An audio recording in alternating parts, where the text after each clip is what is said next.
주가의 향방을 알 수 있는 힌트, 기업에게 직접 듣는 IR 정보, 노다지 IR 노트에 있습니다. 고정 댓글을 타고 오세요.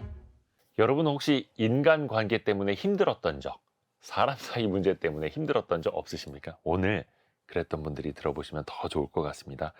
명쾌한 심리 처방이 내려질 건데요.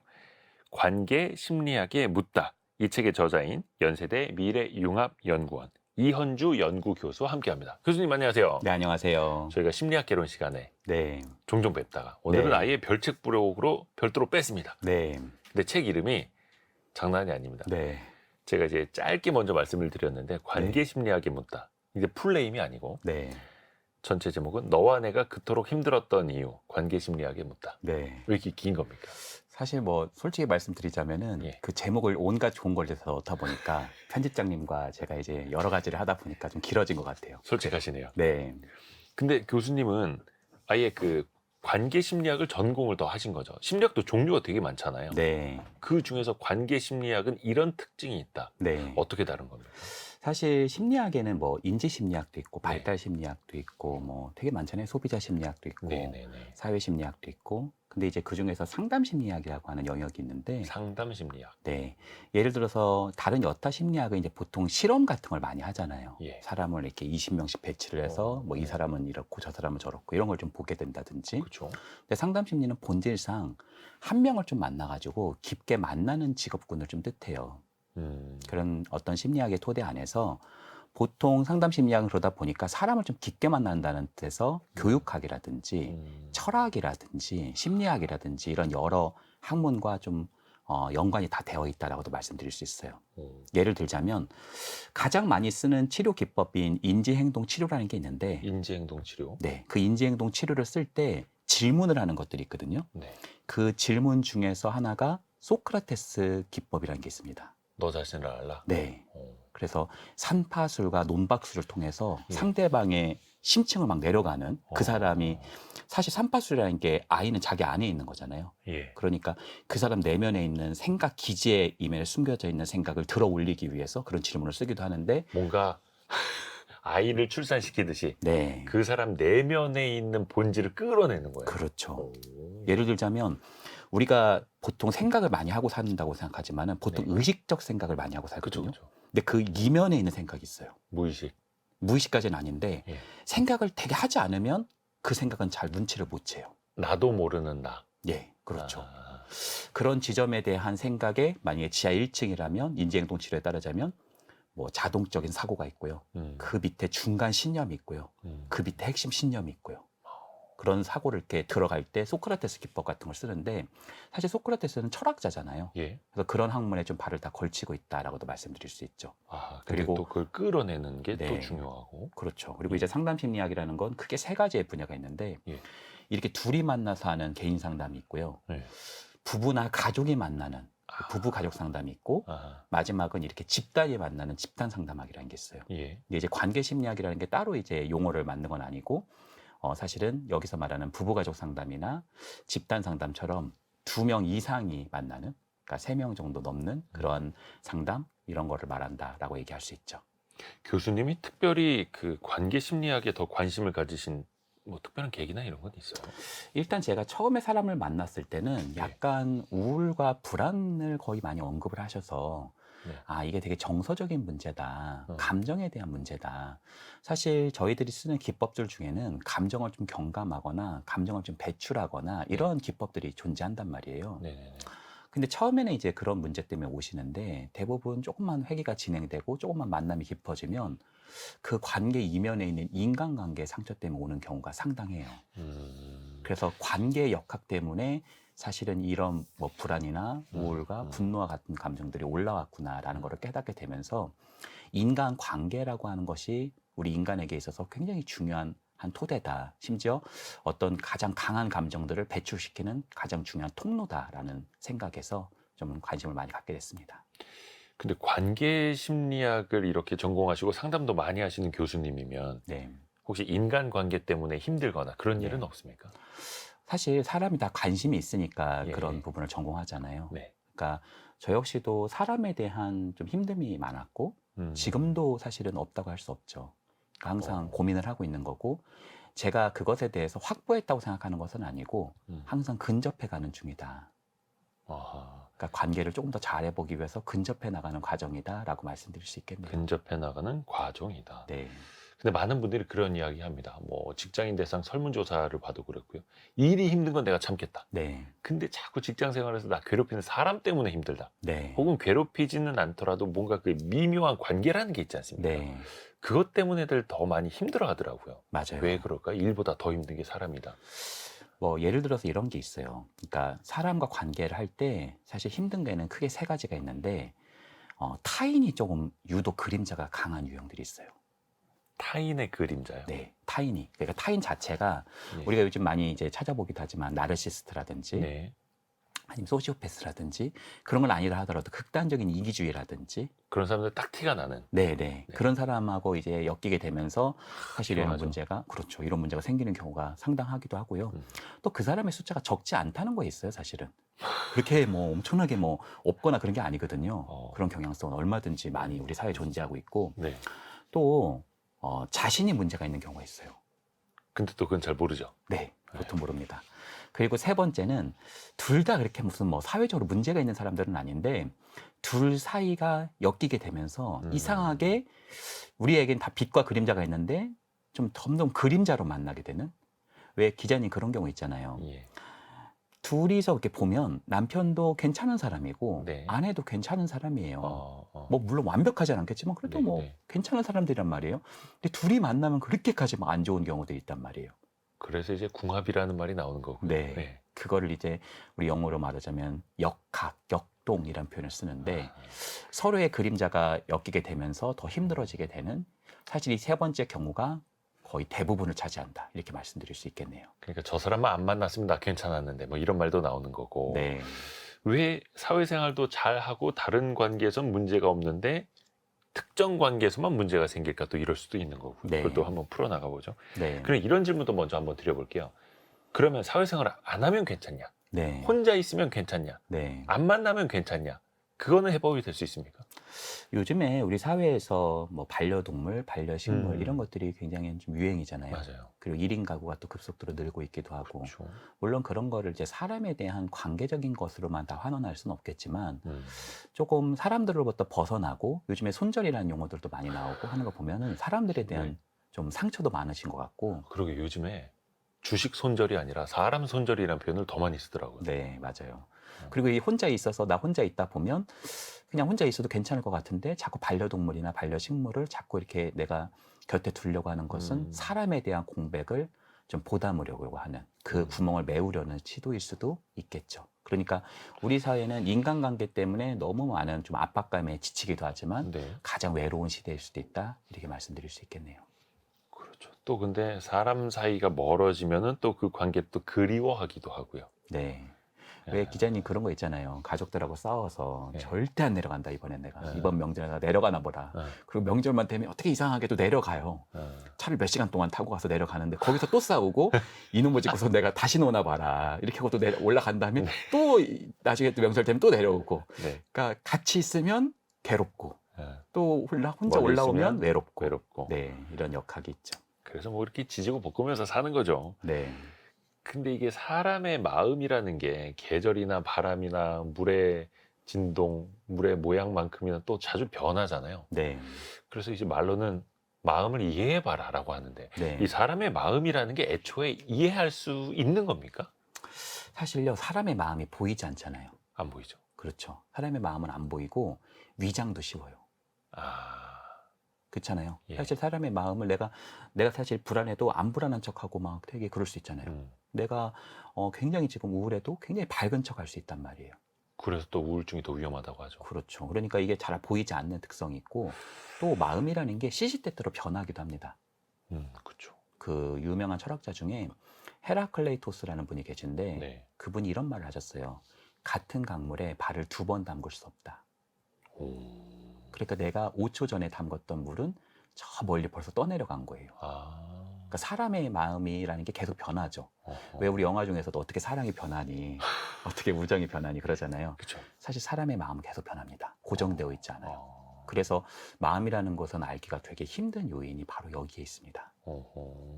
사실 지금 현재 4차 산업시대에서 가장 중요한 포인트 중에 하나로 꼽는 것 중에 하나가 뭐냐면 지금 우리가 에펠탑이라든지 금문교 같은 거 보면 참 위대하고 멋있잖아요. 네. 근데 그런 하드웨어적인 것들은 대부분 기계가 담당할 거라는 거예요. 그렇죠. 그렇죠? 뭐 네. 요즘 3D 프린터라든지 여러 가지가 생기고 있잖아요. 네. 근데 마지막으로 남는 마지막의 보루가 어디냐? 그건 바로 인간의 내면. 사실 관측되기가 어렵고 상당히 주관적인 영역이기 때문에 이 부분이 마지막 보루로 있을 것이다. 인간의 욕구, 인간의 생각, 인간의 감정, 인간의 열망, 인간의 의미, 가치, 고유성 이런 부분들은 마지막까지 있을 보루다 이렇게 말하기도 하죠. 보이지 않는 마음 그리고 이미 흘러간 강물. 네, 물론 이제 흘러간 강물은 잡을 수는 없습니다만 보이지 않는 마음을 어떻게 해서든 그래도 해석을 해야 네, 우리가 또 잘 관계를 맺고 살아갈 수 있잖아요. 네. 교수님은 그 보이지 않는 마음을 어떻게 보세요? 결국에는 과학이 심리학이 가르쳐준 중요한 사실 중에 하나는 뭐냐면 예. 몸과 마음은 따로 가지 않는다는 거예요. 네. 몸과 마음은 분리불가분의 관계를 가지고 있다는 거예요. 톱니바퀴가 맞물려 돌아가시 간다는 거죠. 네, 네, 네. 그리고 몸이라고 하는 것을 우리가 본다면 행동이라고 하는 차원도 결국 마음과 엮인다고 볼 수 있겠죠.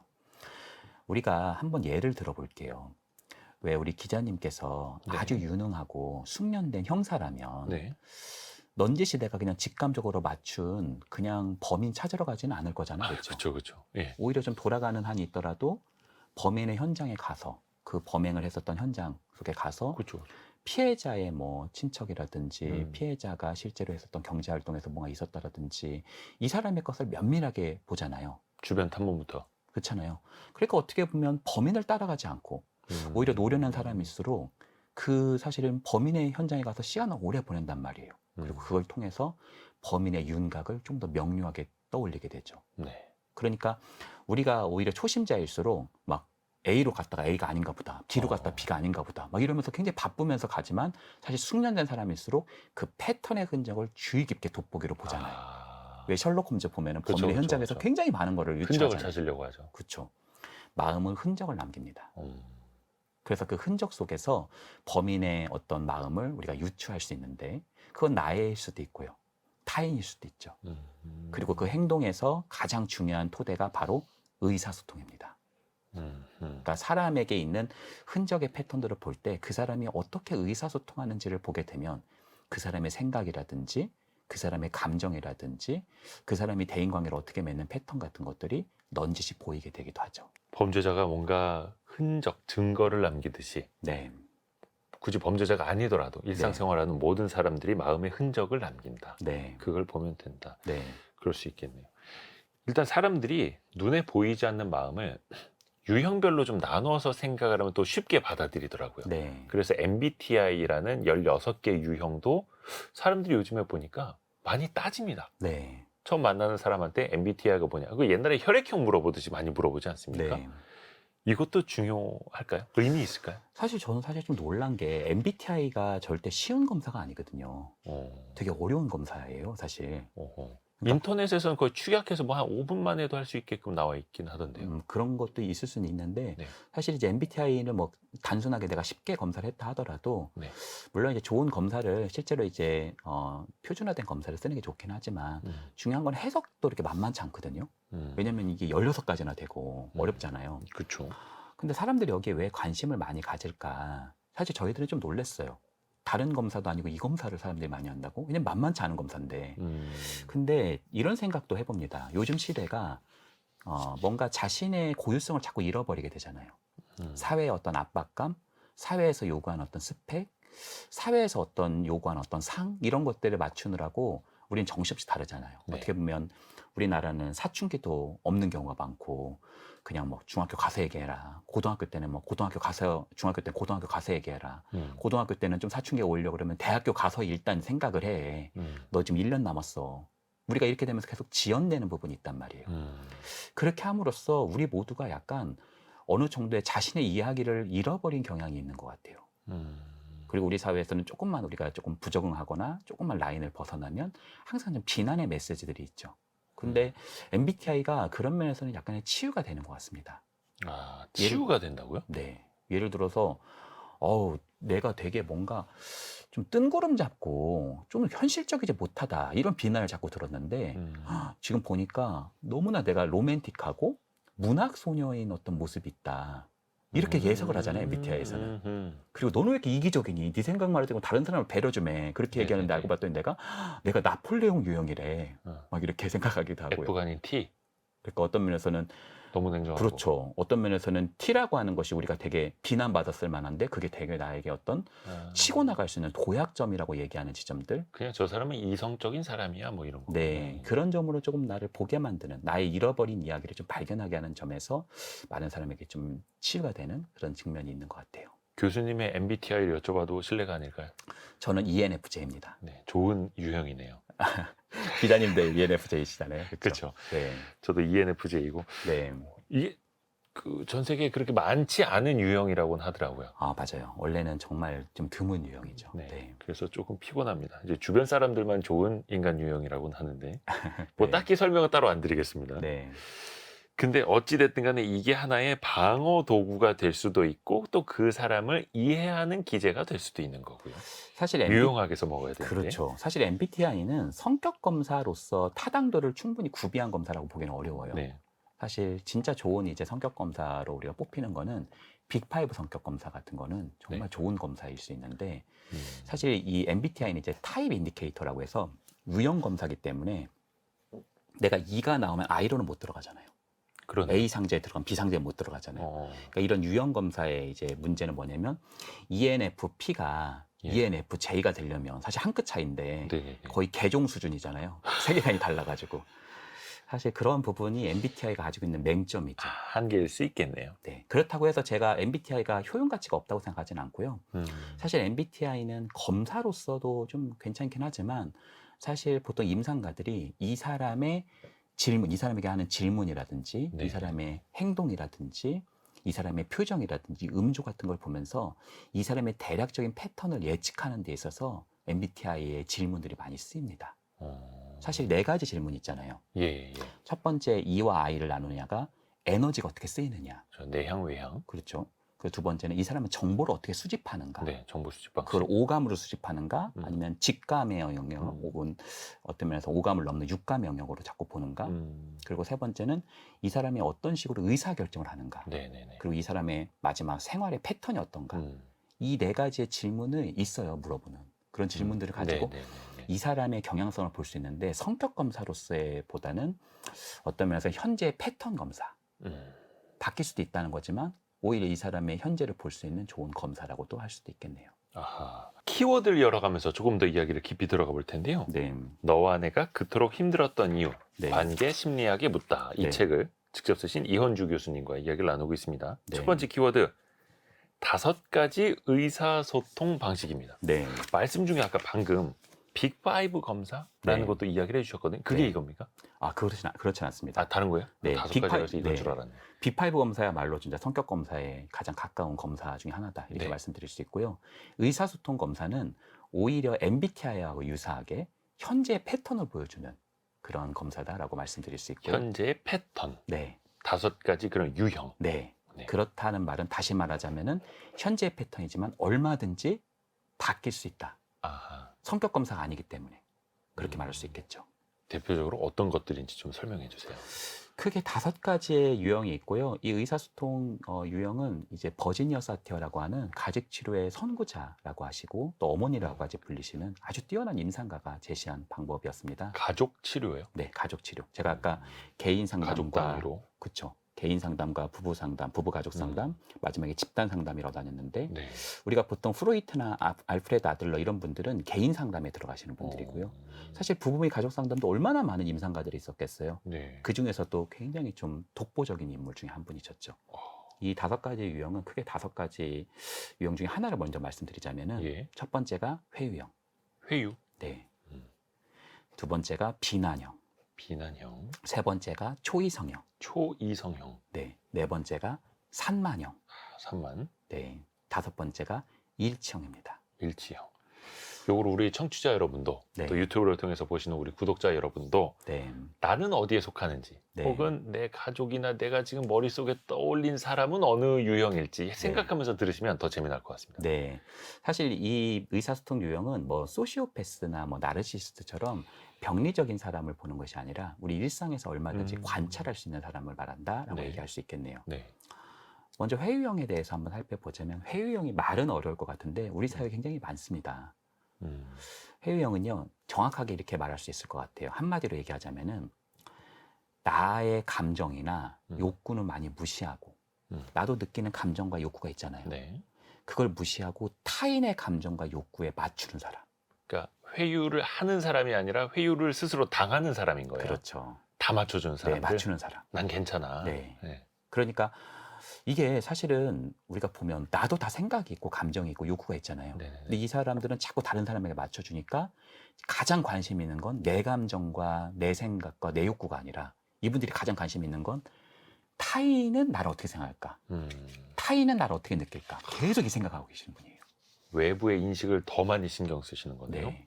그러니까 그거에 맞추기 위해서 하는 말투가 있겠죠. 예를 들면 첫 번째 가장 많이 쓰는 말투가 아무거나. 아무거나. 네. 두 번째가 괜찮아요. 어. 네, 이겁니다. 습관적으로 이런 표현을 많이 쓰신다면, 그렇죠? 네, 네. 음, 이 중에서 이제 나는 진짜 괜찮아서 괜찮다라고 얘기하신다. 그러면 사실 그건 뭐 여기에 속하지는 않는 건데 내가 사실 안 괜찮은데 자꾸 괜찮다고 하시는 경우. 지금 뭐 짜장면 짬뽕 뭐 다 괜찮아 다 먹고 싶어가 아니라 네, 나는 사실 어제도 먹어서 오늘은 싫은데 그냥 분위기 때문에 짜장면 먹으러 가는 거 괜찮아요라고 한다면 네. 그러면 이제 회유형일 수 있다. 뭐 진짜 회사 생활도 마찬가지지만은 뭐 내가 있는 공동체, 내가 현재 있는 가족, 원가족까지 계속 괜찮다 그러고 아무거나라고 얘기하면서 자기 스스로 굉장히 희생될 수 있는 그런 경향성이 있다라고 말씀드릴 수 있습니다. 근데 이 분들도 내가 좋아하고 있는 거 하고 싶은 걸 희생해서라도 네, 맞춰주는 게 마음이 편한 거잖아요. 그렇죠. 그분들은 네.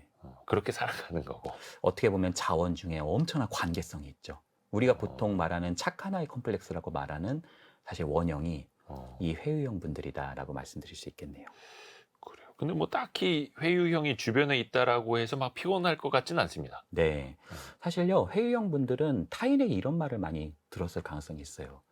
야, 넌 참 속도 좋다. 속도 좋다. 어떻게 그걸 다 참고 있냐? 어떻게 그걸 다 다 참고 맞춰주냐? 있냐? 아니, 왜 네가 그런 사람을 만나?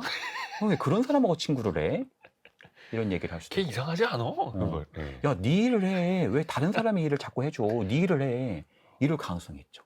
왜냐면 계속 서포터, 계속 보조자, 지지자로서로만 좀 존재하는 경향이 있고, 회유형들은 사실 직업군을 선택할 때도 다른 사람을 보조하거나 돌보는 직업군. 물론 이제 돌보는 직업군이 회유형이라는 건 아니지만은 회유형 분들은 유독 많이 선택하는 직업군들이 다른 사람을 이렇게 돌보고 다른 사람을 조금 이렇게 케어하는 그런 직업군에 속하는 경우들도 상당합니다. 직업적으로도. 네. 그 다음은 이제 비난형이 있는데, 네. 이건 이제 안 들어도 알 것 같습니다. 네. 비난형. 이게 비난 받는 걸 좋아하는 건 절대 아니겠죠. 비난하는 그렇죠. 거겠죠. 네. 그러니까 억울함이 많은 분들. 어. 그래서 왜 조금만 이렇게 누가 건드려도 팍 터지는 분들 있잖아요. 어. 그런 경우다라고 말씀드릴 수 있겠죠. 예를 들어서 일이 잘못됐어요. 뭔가 회사에서 일을 했는데 뭔가 일이 잘못된 거예요. 그러면 회유형들은 자꾸 이렇게 맞춰주고, 아이고 죄송해요, 뭐 이런 얘기들을 계속 이렇게 뭔가 하게 되고, 막 독박 쓰는 거예요. 뭔가 잘못해서. 이런 거는 좀 수정 좀 가능하겠어요? 그럼 괜찮아요, 전 할 수 있어요. 보통 이렇게 회유형들은 항상 이걸 수습하시고 막 뭔가 맞춰주시고 이런다면은, 비난형 분들은 이게 왜 잘못된 건지를 탓을 하죠. 김대리 왜 그러셨어요? 왜 그러셨어요? 저 안 그랬, 아니 분명히 이렇게 말씀하셨잖아요. 아니 과장님이 제가 언제예요? 제가 언제? 이렇게 어떤 면에서는 자신의 좀 잘못을 이렇게 인정하기보다는 타인에게 좀 돌리게 되는 그런 경향성이 있죠. 나는 잘못한 거 없는데. 네. 당신네들이 잘못해가지고. 네. 나까지 욕먹고 말이야. 이렇게 네. 되는 거죠. 분노와 억울함으로 가득 찬 사람. 근데 비난형은 주변에 있으면 피곤할 것 같습니다. 근데 그쵸. 이게 나일 수도 있는 거예요. 또 생각해보면. 네. 사실 비난형이, 우리가 오해하면 안 되는 게 비난형은 소시오패스하고는 전혀 상관없고요. 비난형은 사실은 내가 분노가 많다는 거잖아요. 네. 근데 회유형들은 좀 관계적이어서 나를 숙이고 다른 사람에게 맞춰줌으로써 생존하려고 했던 거거든요. 네. 그러니까 어떤 면에서는 회유형 자체가 방어기제일 수 있겠죠. 생존하기 위한. 다른 사람에게 맞춰야만 내가 살 수 있는. 근데 비난형은 내 정당성을 확보하려는 거예요. 정당성 확보. 예를 들어서 아이가 자꾸 비난받았다고 생각해 보세요. 그러면 어떤 아이는 자꾸 비난받았으니까 나는 정말 아무것도 아니다 하고 맞춰주는 사람이 있을 수도 있겠지만 어떤 사람은 아니 왜 제가 뭘 잘못했는데요? 이렇게 내가 내 정당성을 사실은 주장하는 게 나쁜 건 아니었는데 이게 처음에는 물이었다가 젤리였다가 얼음처럼 굳어져서 지금은 너무 강하게 좀 다른 사람의 탓을 하거나 이제 정당성을 너무 과하게 제시하는 경우가 될 수도 있겠죠. 그러니까 한두 개 본인이 진짜 잘못 없어서 억울한 경우도 있겠지만 네. 이게 그냥 습관이 되고 유형이 돼버리는 거네요. 그러니까 이를 악물고 사는 거죠. 사실은 그 이면에는 굉장히 숨어있는 상처들이 상당하겠죠. 그러니까 비난형이 가지고 있는 분노는 그만큼의 정도만큼의 어떤 면에서 상처가 숨어져 있다라고도 이야기할 수 있겠네요. 그 다음 나오는 게 초이성형. 네. 어떤 겁니까 이거는? 초이성형들은 이런 말투를 많이 쓰세요. 뭐 객관적으로 말해서 음. 근거가 뭐냐, 아, 이성적으로 어. 우리 한번 생각해 볼까? 그러니까 보통 이제 회의형들이 아까 이제 굉장히 맞춰주고 뭔가 네네. 문제가 생기는 조직이 생겨서 갈등이 일어나면 비난형은 막 탓하고 이런다고 했잖아요. 네네네. 근데 이제 초이성형은 그렇게 막 싸우고 그럴 때요, 거기에 참석 안 합니다. 약간 떨어져 계세요. 그리고 그게 다 정리가 되면 와서 누구 잘못이 10%고 누구 잘못은 20%고 이렇게 다 분석해 주시는 분들. AI처럼. 네, 초이성형은 어떻게 보면 감정이 많이 억압되어 있고 사고가 세신 분들이라고 얘기할 수 있겠네요. 그게 좀 이렇게 얼음장처럼 차가워 보이는 사람. 네, 예전에 그 차도녀, 차도남 이런 유행어도 있었는데 약간 네. 그런 유형 비슷할까요? 거기서 이제 좀 더 가서 네. 어떤 면에서 감정을 억압해야 된다고 생각하는 사람이다라고 스스로의 얘기할 수 있겠네요. 감정을 억압하는 사람. 네, 오. 뭔가 감정을 말하면 예. 우리가 뚝이라고 해본다면 물을 막잖아요. 뚝이라고 하는 것은. 네. 근데 이 감정의 뚝이 무너지면 어떤 면에서는 사고 기능이 와해되면 감정이 폭포수처럼 나에게 흘러 들어와서 홍수가 날 거라고 생각하는, 큰일이 일어날 거라고 생각하는 사람, 감정이 나오면 안 된다고 생각해서 그거를 계속 억압하는 경우다라고 얘기할 수 있겠네요. 아, 그냥 애초에 그냥 차갑고 감정이 없는 사람이 아니라 있는 네. 감정을 억누르는 상태인 거예요. 맞아요. 뚝을 계속 더 높이 살아서. 네. 네. 아. 제가 초이성형이신 분들을 이렇게 만나서 대화를 해보면 예. 굉장히 겉은 차가운 경우들이 많거든요. 그렇겠네요. 근데 대화를 하다 보면 저는 이제 접촉해서 어떤 면에서 환대라고 하는 거, 따뜻함이라고 하는 거, 포용하는 거, 수용하는 거, 그런 토대 속에서 이 사람이 감정이 안전하게 나올 수 있게끔 돕기도 하거든요. 그럴 때 그 사람이 가지고 있는 완전히 다른 모습, 어떤 면에서 너무나 따뜻하고 다른 어떤 좀 수용할 수 있는 그런 토대들이 나오기도 합니다. 초이성형을 그러니까 쉽게 말하면 겉은 바삭하지만 속은 촉촉한 사람이다라고 얘기할 수 있겠네요. 왜 그 츤데레라는 표현도 하잖아요. 네, 근데 그 차갑던 사람한테서 그런 따뜻한 면이 보이면 되게 이제 의외의 매력을 느끼게도 되는데, 네, 근데 이 사람들은 친절하건 아니면 뭐 화가 나건 네, 그 감정을 다 이제 억압하고 있는 사람들. 네. 초이성적인. 사실 우리들이 이제 정도의 문제지 어느 정도는 다 그런 게 있는 것 같아요. 기자님 왜 네. 어린 애기들은 길거리 가다가 넘어지면 펑펑 울잖아요. 그냥 앙 울어버리죠. 만약에 뒤에 엄마라든지 아빠가 있으면 더 세게 울잖아요. 그죠. 뒤에 계시는데 누가 네네, 이렇게 네. 자기를 되게 안쓰럽게 지금 막 염려하는 눈으로 보고 있으면 더 크게 울잖아요. 나 안아줘 이런 뜻이죠. 그렇죠. 네. 근데 우리는 언제부터 안 울게 되었을까요? 우리 넘어져도 이제 안 울잖아요. 울면 이제 그렇죠. 넘어져도 빨리 일어나가지고 누구 없나? 네. 누가 나 아, 본 거 창피해. 아니야? 빨리 도망가고. 네. 그렇죠. 넘어진 속도보다 빠르게 일어나고. 네. 저도 사실 그랬어요. 저도 등판에 한번 넘어졌는데 벌떡 일어나서 아무도 안 봤겠지? 그 제가 이제 막 가는데 사람들이 다 본 거예요. 너무 크게 넘어져가지고. 이미. 그래서 제가 저 구석으로 팍 안 도망갔거든요. 아픈 척하고. 네. 그랬더니 거기 어떤 아이가 그러는 거예요. 음. 엄마 저 아저씨 피나 그러더라고요. 굉장히 숨으면서 도망갔었던. 우리는 언제부터 안 울게 되었을까? 어떤 면에서는 우리 사회에서 우리가 좀 사회화되고 기능하는 어떤 모습이 되고자 우리가 억압되는 측면이 있는데 그것이 좀 과한 유형이 초이성형이다 이렇게 말씀드릴 수 있겠네요. 그러네요. 주변에 또 눈치를 또 보는 것일 수도 있고 스스로 감정을 억압하는 사람들. 네. 산만형. 요 산만한 사람들일 텐데 네. 또 여기도 숨겨진 의미가 또 있겠네요. 사실 산만형들은 겉으로 보면 되게 유머러스하고요. 되게 창의적인 것처럼 보이고요. 네. 무슨 생각이 별로 없고 항상 즐겁게 사는 것 같은 느낌을 받아요.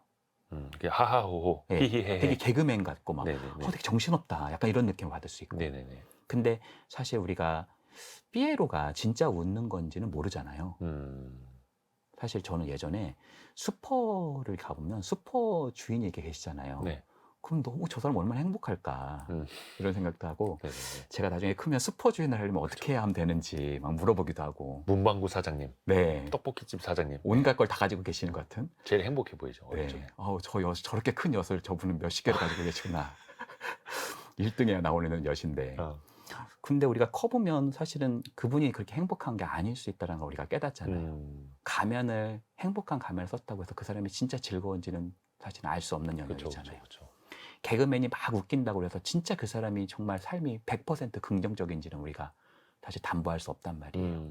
산만형은 가면이 너무나 좀 웃기고 재밌고 이런 것을 써서 그렇지 사실 그만큼 그 속에서는 불안이 강한 사람들. 그러네요. 그래서 이분들이 실제로 화제를 돌리고 막 재미있는 이야기를 할 때가 언제냐면 공동체에서 불안이 많이 좀 클 때, 그럴 때 그런 어떤 말을 자꾸 돌린다든지 유머를 자꾸 때운다고 하든지 그럴 수 있죠.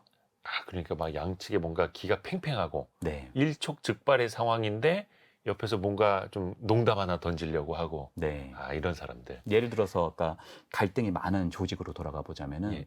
갈등이 많았을 때는 예를 들어서 회의형은 자꾸 맞춰가지고 자꾸 자기가 뭔가를 수습하려고 그럴 수 있고요. 비난형은 이제 서로 싸우고 있어요. 예를 들어서 김 대리가 뭐 굉장히 비난형이면 이제 김 과장하고도 굉장히 싸울 수 있는. 예, 예. 언제 그랬어요? 뭐요? 이거 완전 하극상이에요. 막 뭐가 제가 하극상이죠? 제가 말한 게 뭐가 하극상이에요? 막 이러면서 둘이 싸울 수 있단 말이에요. 너무 실제 같은데. 네, 초이성형은 이제 가만히 이제 그게 다 끝나기까지 한 끝났을 다음에 누가 이제 자, 객관적으로 잘잘못 따져봅시다. 이렇게 네, 하는 분석하시고 약간 이렇게 해결하려고 하시고 항상.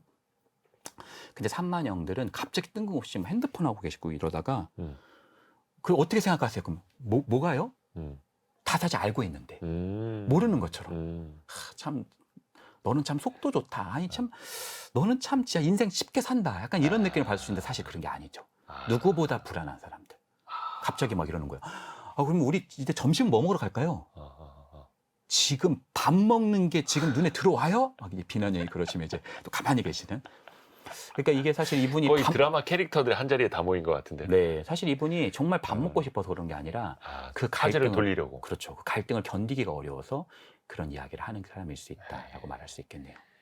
사실 4가지 의사소통 유형은 모두 다가 이제 제가 약간 꽁트처럼 재밌게 얘기는 했지만은 네네네. 사실 다 비일치형 의사소통이라고 할 수 있고 사티어에 따르자면 냈다 자존감이 낮은 언어다 이렇게 말하기도 했습니다. 자존감이 낮은 거예요. 네, 그러니까 자존감이 낮아서 누군가에게 맞춰줬던 거고 자존감이 낮아서 누군가에게 쏟아냈던 거고 내가 무엇인가 내 감정을 말하면 안 될 것 같아서 그걸 자꾸 억압했던 거고 그런 부분이 자꾸 불안하니까 내가 자꾸 이렇게 다른 것으로 화제를 전환했었던 것이다 라고 이야기하기도 하죠. 그러면 맨 마지막 일치형은 뭔가 마음과 말과 행동이 일치하는 사람일 텐데 이 네. 사람들은 그러면 자존감이 높다는 걸까요? 맞습니다. 일치형이라는 사람들은 굉장히 무슨 특별한 게 아니라요. 우리 일상 속에 얼마든지 있을 수 있고요. 제가 이런 검사들을 많이 해본단 말이에요. 일반인들 중에서는 이런 일치형을 가지고 계신 분도 많습니다. 그리고 하나의 유형만 있는 게 아니라 여러 가지 유형이 같이 혼재돼 있어요, 보통요. 네. 그래서 그 너비로 보셔야 된다, 정도로. 그래서 해유형이 한 20% 있고, 뭐 일치형이 한 80% 있고 이럴 수 있고요. 뭐 해유형과 비난형과 뭐 일치형이 같이 있을 수도 있고요. 그러니까 그 너비를 넓혀 나가는 것이 중요하다라고 얘기할 수 그러네요. 있겠죠. 저도 생각해 보면 이 5가지 유형이 마음속에 다 있는 것 같아요. 네, 때때로는 화를 내기도 하지만 맞춰주기도 하고 냉정하게 판단하려고도 하고 분위기 안 좋을 때 농담도 던져서 막 풀려고 하고 네, 근데 일치하게 삶을 살아가려고도 하고 네. 근데 이게 비율의 문제네요. 비율의 차이. 그렇죠. 그러니까 자존감이 높다는 거는 예. 막 거절을 잘하고 내 주장을 세게 얘기하고 이런 걸 뜻한다기보다는 네. 지금 내가 느끼는 감정이나 생각을 이야기해도 괜찮다는 느낌을 받는 분들이에요. 예를 들어서 이게 대단한 게 아니에요. 내가 지금 이 사람이 뭔가 나한테 어떤 좀 좋은 도움을 줬어요. 근데 그 도움에 대해서 그냥 립 서비스가 아니라 진심으로 고맙다고 해도 괜찮다라는 거. 그러니까 내가 어떤 이야기를 긍정적이든 부정적이든 간에 그걸 내가 얘기한다고 하더라도 그 사람이 나를 떠나진 않을 거야. 그런다고 해서 조금 상처는 받을 수도 있고 나와 사이에서 조금만 어색함이 있을 수는 있겠지만 그래도 우리는 이걸 풀 수 있는 충분한 근력이 있어라고 생각하기 때문에 자기가 느끼는 감정이나 욕구를 조금 편안하게 오픈할 수 있는 사람들이죠. 그게 자존감이 높다라는 의미다. 네. 예를 들어서 뭐 시어머니가 너무 자기한테 상처를 줬어요. 예. 그랬을 때 회의형들은 그냥 네 어머님 알겠어요 하면서 무조건 맞추는 경향이 될 수도 있겠죠. 네. 근데 비난형들은 이제 어머님 왜 그렇게 말씀하세요? 그건 아니시잖아요. 그건 경우가 아니시잖아요. 왜 그러셨어요? 막 이렇게 따질 수도 있겠죠. 근데 네. 오히려 일치형은 그렇게 맞추거나 그러는 것이 아니라 어머님 저도 자식이라면서요. 어머님 저도 사랑받고 싶었어요. 이런 그게 얘기를. 진짜 속마음. 그렇죠. 진짜 하고 싶은 말이 나도 그거라면. 사랑받고 싶다라는 걸 이야기하는. 네. 근데 웬만해서는 본인이 사랑받고 싶은 며느리입니다라고 마음속에 있지만 말을 못하죠. 그러니까 그게 정말 왜 이렇게 참 어려울까요? 이게 참 어떻게 보면 아이러니한 건데 네. 일치형은 일치형의 말을 써서 오히려 더 사랑받게 되고요. 그럼 자존감이 더 올라가서 자존감이 높은 일치형을 더 쓰게 되고요. 이런 선순환의 구조를 갖습니다. 그러니까 요약하자면 내가 10가지의 말을 했을 때 일치형을 한 개를 썼다면 한 개씩 넓혀 나가보자는 거예요. 일치형의 말을 조금씩 이 책에는 그런 부분을 좀 스텝마다 제가 말씀드리기도 했는데 조금씩 내 감정과 욕구를 쓰다 보면 자존감이 올라가죠. 그러니까 자존감이 높은 의사소통을 쓰면 자존감이 올라가고요. 자존감이 올라가면 또 자존감이 높은 일치형의 의사소통을 쓸 수도 있고요. 선순환의 고리가 구축될 수 있다. 그래서 이거를 사티어는 경험적 치료다라고 했어요. 경험적 치료. 네. 예를 들어서 부부가 왔어요. 근데 둘 사이에서 굉장히 비일처적인 의사소통이 왔다 갔다 해요.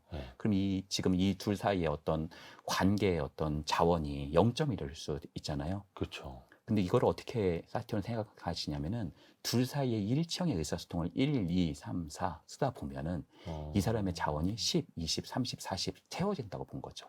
경험하는 만큼 둘 사이의 관계도 회복되어지고 자존감이 상호적으로 높아진다라고 보는 거죠. 그러니까 개와 고양이가 꼬리를 드는 이유가 달라서 서로 마음이 안 맞는 것처럼 네. 일단 그거를 이해를 하고 네. 서로가 일치가 되게끔 말하는 연습도 필요한 거고요. 정확한 말씀이십니다. 그러니까 결국에는 일치형을 쓰려면 3가지의 조건이 필요해요. 첫 번째는 나의 감정과 욕구를 이해할 수 있어야 돼요. 나 스스로. 네. 네. 내가 먼저 지금 어떤 상태인지. 네. 그걸 모르는 경우도 상당합니다. 그럴 것 같아요. 네, 모르는 경우 많아요. 예. 어떻게 내 감정과 욕구를 모르냐? 모르는 경우 상당합니다. 그것을 헤아리는 것이 필요하고요. 두 번째는 상대도 보여야 돼요. 저 사람은 어떤 마음에서 이 말을 했을까? 그러니까 그 사람도 보이는 거죠. 내가 보이는 만큼 그 사람이 또 보이기도 합니다. 세 번째는 나와 상대를 이해하는 토대 속에서 조금 더 상호작용과 교감을 넓히고 조금 더 깊게 할 수 있는 능력이다. 이렇게 말씀드릴 수 있겠네요.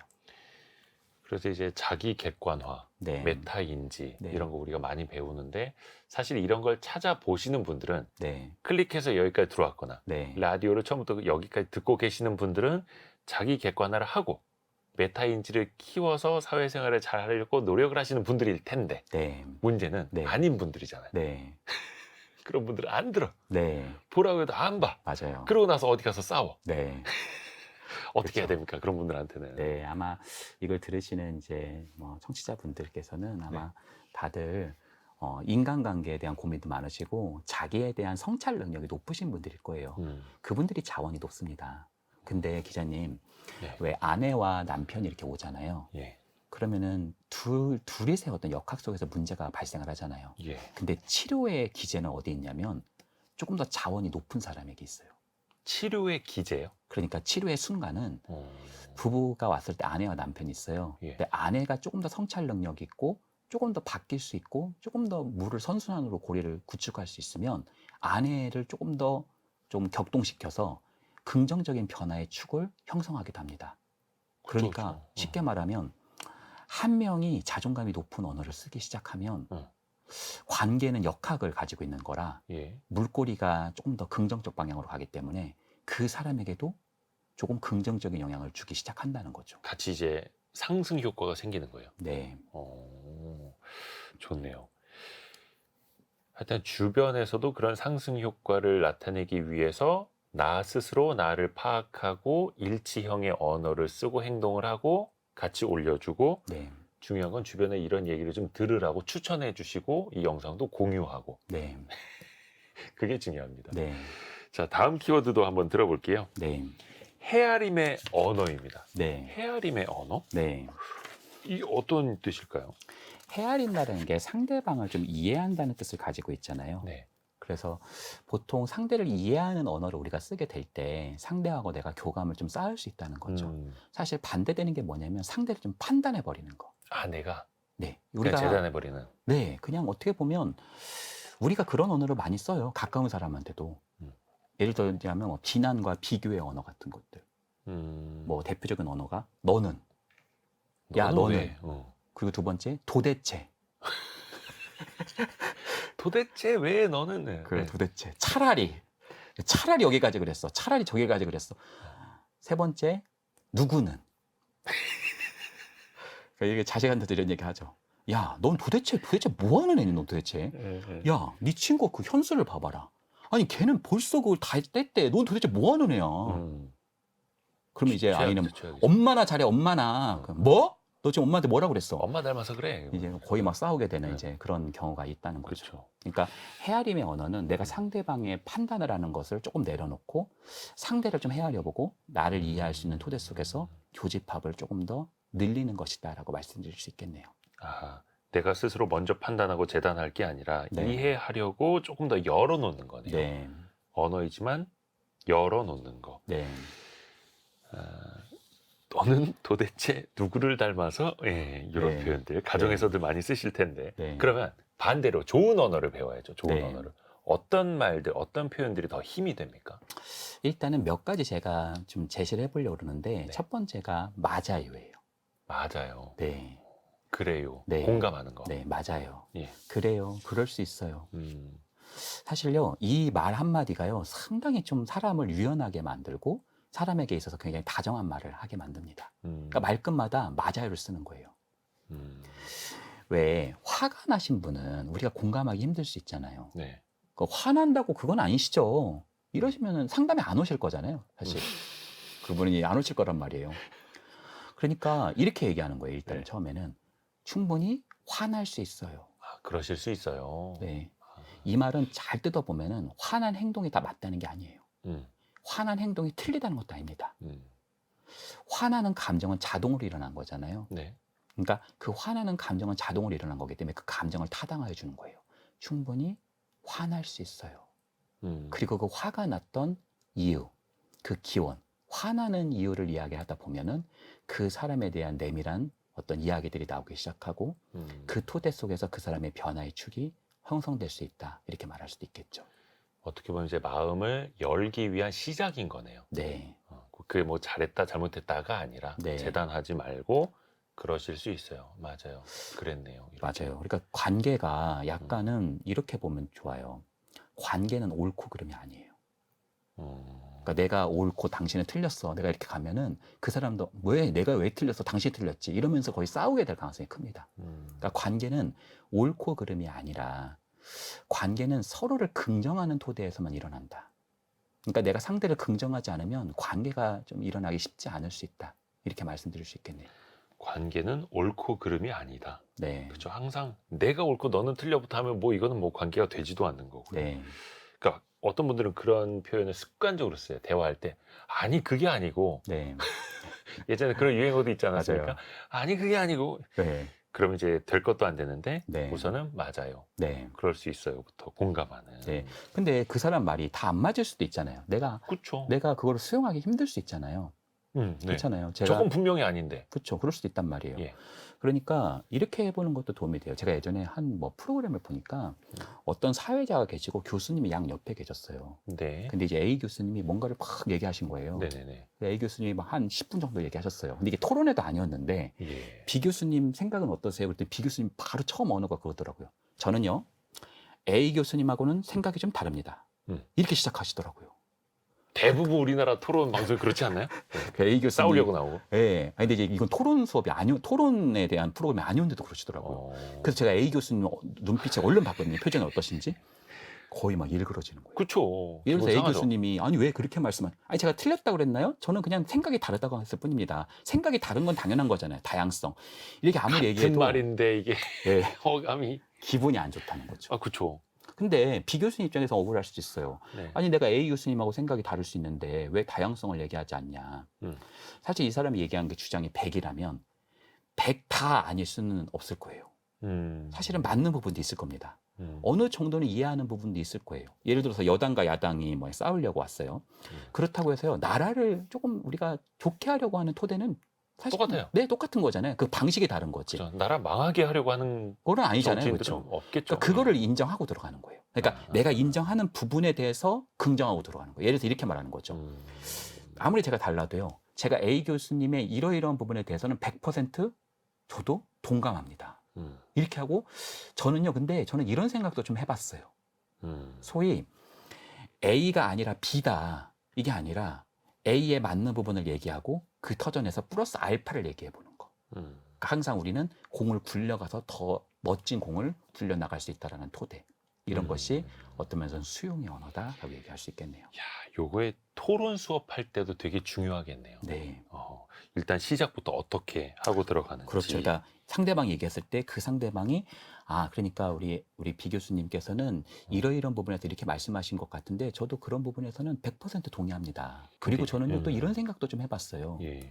사실 토론이라고 하는 것이 서로가 당신은 부정하고 내 것만 사실 관철시키는 건 아닐 수 있잖아요. 그렇죠. 막 싸우려고 이기려고 해봐야 되는 것도 아니에요. 사실 토론이라는 토론은 사실 게. 협상을 하려는 거지 예. 상대방을 완전 부정하려는 건 아니란 말이에요. 그러니까 그렇게 뭐 되면 더 좋겠지만 자기 입장에서는 그게 쉽지 않단 말이에요.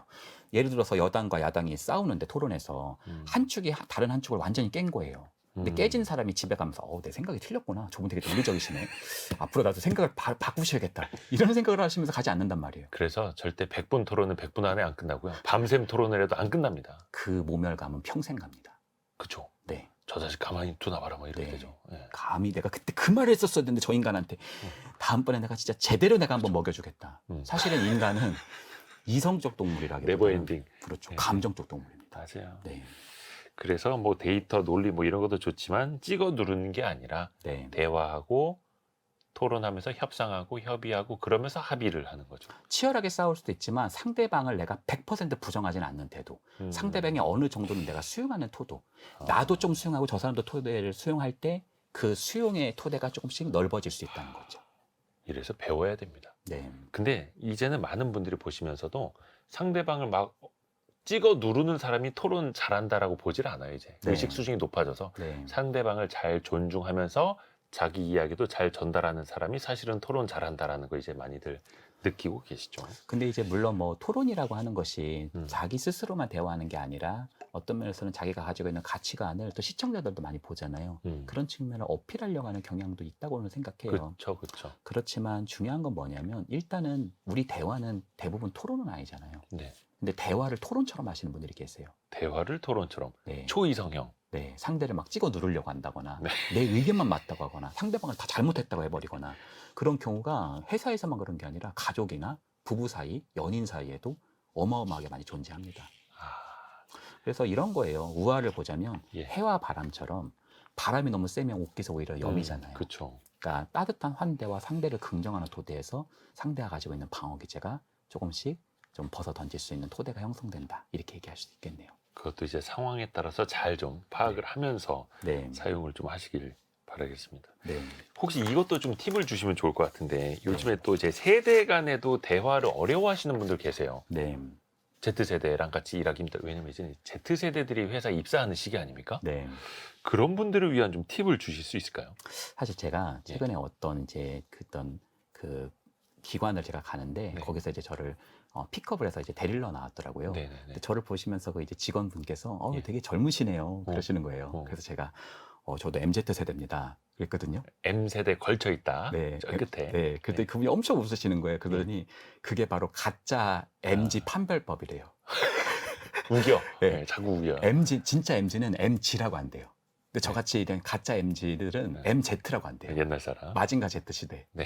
그러니까 사실 어떤 면에서는 새로운 물결이죠. 예, 마징가즈 뜻이대. 근데 변증법이라는 논리가 있다는 말이에요. 우리 철학에 보면 예. 해결의 변증법이라는 논리에서 보면은 하나의 정이라고 하는 흐름이 있을 때 반의 흐름이 들어온단 말이에요. 네네네. 근데 정의 흐름에서 볼 때 이 반이라는 게 굉장히 거세고 아프죠. 근데 이 반의 흐름은 이미 시작됐기 때문에 그것을 물릴 수는 없다는 거예요. 그렇죠. 그 둘은 같이 또 합쳐지면서 합이라고 음. 하는 문화를 또 일으켜낸다. 하나의 철학적인 또 가정들, 이론들을 구축해낸다라고 또 얘기했단 말이에요. 네. 근데 사실 MZ라고 하는 어떤 세대는 우리 세대에서 어떤 새로운 물결일 수 있어요. 조금 더 개인주의적이고 조금 더 어떤 면에서는 수평적 문화들 이런 부분을 좀 중요시하고 개인의 개성과 고유성을 좀 중시하는 것, 그것은 거부되는 것이 아니라 일단은 내가 수용하려고 하는 토대, 그 새로운 물결 속에서 우리 세대가 새로운 합의 문화를 만들 수 있지 않을까 이렇게 생각하기도 합니다. 좋습니다. 다음 키워드도 바로 들어볼게요. 저널링이 나옵니다. 저널링. 네. 이건 어떤 의미입니까? 저널링. 사실 제가 아까 마음은 눈에 보이지 않는다고 그랬잖아요. 그렇죠. 근데요, 우리 심리치료라는 건 아무리 길게 잡아도 발명된 지가 150년이 안 됐거든요. 그럼 그 이전의 사람들도 마음이 힘들었을 때가 있었을 텐데 어떻게 마음을 조금 돌보고 마음을 사실은 좀 어떻게 치유했을까요? 글쓰기입니다. 글쓰기. 네. 사실 위대한 작품들이나 이런 것들을 보면 예. 되게 마음이 힘들 때 썼던 글들이 많으시고 절망의 시기 때 이 글이 자신의 어떤 굉장히 중요한 빛이 되었던 경우들도 많고요. 그래서 글을 잘 안 쓰시는 분들도 내가 정말 혹독한 겨울에 있을 때는 글을 막 쓰고 싶은 마음이 들을 수 있어요. 예. 그래서 내가 떠오르는 것들을 너무 어렵게 생각하지 마시고 한 문장 정도, 네. 내가 오늘 하루를 보내면서 한 문장 정도를 내가 써보는 거예요. 아하. 사실 마음은 보이지 않는다고 그랬는데 글은 보이잖아요. 그렇죠. 남죠. 그렇죠. 저널링은 내 마음을 볼 수 있는 가장 강력한 방법 중에 하나입니다. 마치 제3자 네. 저널리스트가 칼럼을 쓰듯이 네. 오늘의 내 하루에 대해서 나에게 글을 쓰는. 네. 그런 거예요. 그걸 다시 한번 내가 보다 보면 내가 현선이한테 되게 상처받았었구나 이때. 이래서 그렇게 감정적인 언어가 써 있었구나. 왜 그 아이의 말이 내한테 이렇게 왜 이렇게 상처가 됐을까? 그 아이가 나한테 어떤 존재일까? 이런 거를 생각해 볼 수 있는 숙고기질을 형성시키는 것은 좀 여러 가지 방법이 있겠지만 저널링은 대표적인 방법 중에 하나입니다. 근데 이게 어떻게 보면 뭐 매일 일기 쓰라는 거야? 라고 할 수도 있는데 네. 일기가 아니라 저널링이라는 건 네. 그냥 그날의 감정 기록하고 또 가만두지 않겠어. 뭐 이게 아니라 네. 객관적으로 생각해 보라라는 거네요. 그러니까 일기라고 하는 걸 우리가 예전에는 이제 초등학교 때 보면은 한 페이지 일단 꽉 채워야 되고 네. 아침부터 저녁까지 뭐 했는지를 막 적잖아요. 그렇죠. 그래서 오늘은 뭘 했다. 이렇게 네. 시작하죠. 그건 기사고요. 그렇죠. 네, 네, 사실을 적는 거는 기사고 네. 가장 좀 주관성이 큰 거를 일기라고 좀 얘기하면 좋겠네요. 음. 그러니까 한 페이지를 다 채우지 않으시고 한두 문장 정도 적는 거예요. 네네네. 내가 저 말을 어머니한테 들었을 때 사실 내가 되게 많이 조금 억울하기도 하고 서운하기도 했었던 마음이 있었는데 그 억울함과 서운함이 10점 만점에서 한 10점 정도 됐었던 것 같다. 이렇게 적어 놓으면은요, 반복하다 보면 그 패턴이 나올 것이고 네. 나의 감정을, 나의 생각을 들여다보는 굉장히 중요한 토대가 될 수 있겠죠. 내가 왜 10점 만점에 10점까지 줄 정도로 이렇게 서운했지? 왜 이렇게 나한테 이렇게 큰 감정이 올라온 거지? 라고 하는 것은 거기에는 중요한 신호가 있죠. 마치 내 마음을 들여다볼 수 있는 암호화된 메시지일 수 있죠. 어떤 노래 가사에는 너의 마음속으로 들어가 볼 수만 있다면 이런 가사도 나오는데 네. 일단은 나의 마음속으로 들어가서 네. 나의 내면을 한자 한자 적어보는 네. 그게 뭐 한 문장 두 문장이어도 좋고 네. 오히려 힘들 때 또 좋은 글이 나오고 나 스스로를 또 돌아볼 수도 있으니까요. 네. 너무 좋습니다. 마지막으로 우리 교수님한테 이현주 교수님한테 네. 심쿵 한 방을 부탁드리려고 합니다. 네. 너와 내가 그토록 힘들었던 이유 네. 관계 심리학에 묻다 이 책을 관통하는 핵심 구절을 네. 저자에게 직접 부탁드리겠습니다. 저는 인간관계가 바다와 같다고 생각해요. 바다는 좋은 자원의 보고이기도 하지만 사실 바다는 그만큼 또 위험하고 어려운 곳일 수도 있잖아요. 그러니까 내가 바다를 즐기고 바다 속에서 내가 많은 기회를 구축하고 훨씬 더 멋진 삶을 살아간다면 바다를 잘 배우는 것이 필요하잖아요. 그래서 이런 문장을 한번 제가 적어봤습니다. 인간관계가 바다와 같다면 바다를 배우고 이해하는 연습이 필요하다. 수영도 배우고 돛도 올리면서 도전하는 항해술도 필요하다. 이렇게 말씀드릴 수 있겠네요. 인간관계가 바다라면 네. 미지의 세계일 수도 있고 네. 온갖 위험도 있고 어렵기도 하지만 언제나 무태만 있을 수는 없는 네. 그 바다로 나아가야만 하는 네. 인간관계. 네. 또 그 바닷물이 무까지 이제 올라오기도 하고 항상 파도가 치니까요. 네. 오, 너무 멋진 비유인데요. 네. 사실 아까 제가 네. 기자님 인간관계에서 인간은 빛과 그림자가 다 있다고 그죠, 했잖아요. 그죠, 그죠. 근데 우리가 조금 더 빛을 만나면 어떨까요? 심지어 상대방의 그림자가 보인다 하더라도 예. 내가 조금 더 빛을 비춰주면 또 내 그림자 속에 상대의 빛이 비춰지면 그 그림자라고 하는 토대에서 빛이 비춰지면서 새로운 새싹이 나오고 열매가 열릴 수도 있겠죠. 그게 인간관계의 저는 과실이다 이렇게 생각합니다. 빛이 있기에 그림자도 있는 거고요. 네, 그림자를 볼 수 있는 건 빛의 덕분이기도 네, 한 거고요. 네, 오늘 많이 배웠습니다. 인간관계 정말 중요한데요. 관계 심리학에 묻다. 이 책을 오늘 별책 부록 연세대 이헌주 연구교수와 함께 읽어봤습니다. 오늘 도움 말씀 고맙습니다. 네, 감사합니다. 감사합니다.